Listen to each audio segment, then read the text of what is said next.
जीवन में विरोध का त्याग कर दीजिए, विकास में कभी अवरोध नहीं होगा। अवरोध ही होता है विरोध के कारण। आगे बढ़ने वाले को उलझना नहीं चाहिए, आगे बढ़ते रहिए। जीवन में कुछ ऐसे स्थान हैं जहां खाली हाथ नहीं जाना चाहिए। क्या बोले, कुछ समझ में आया? कहां कहां खाली हाथ नहीं जाना चाहिए महाराज? बेटी के घर, बिटिया के घर, बहन के घर खाली हाथ नहीं जाना चाहिए।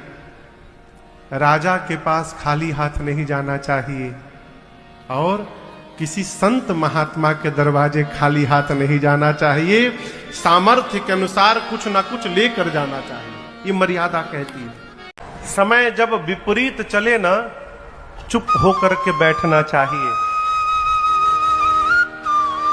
और जब समय परिवर्तित होता है, फिर तो मिट्टी भी छूने से सोना बन जाता है हो, फिर देरी नहीं लगती। इसलिए समय का फेरा लगे तो शांत हो जाइए।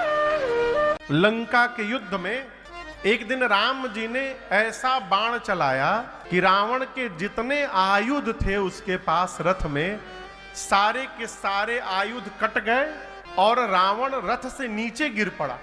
राम जी रावण के सामने गए।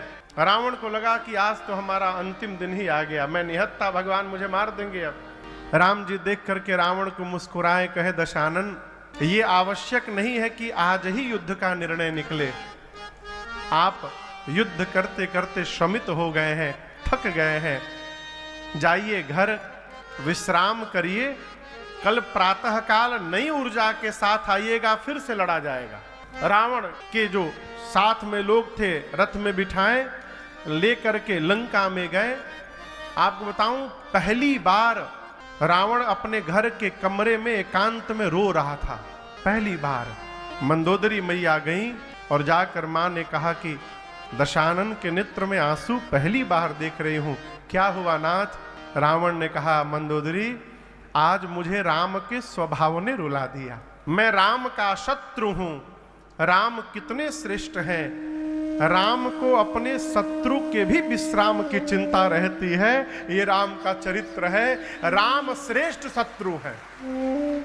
जीवन में यदि प्रसन्न रहना है, ये बात बड़े ध्यान से समझिएगा, और केवल समझिएगा नहीं, इसको जीवन में उतारने का प्रयास करिएगा। जीवन में यदि प्रसन्न रहना है तो ये ना देखिए कि हमको क्या क्या नहीं मिला है, हमेशा ये देखिए कि हमको भगवान ने क्या क्या दे दिया है। कभी दुख नहीं होगा।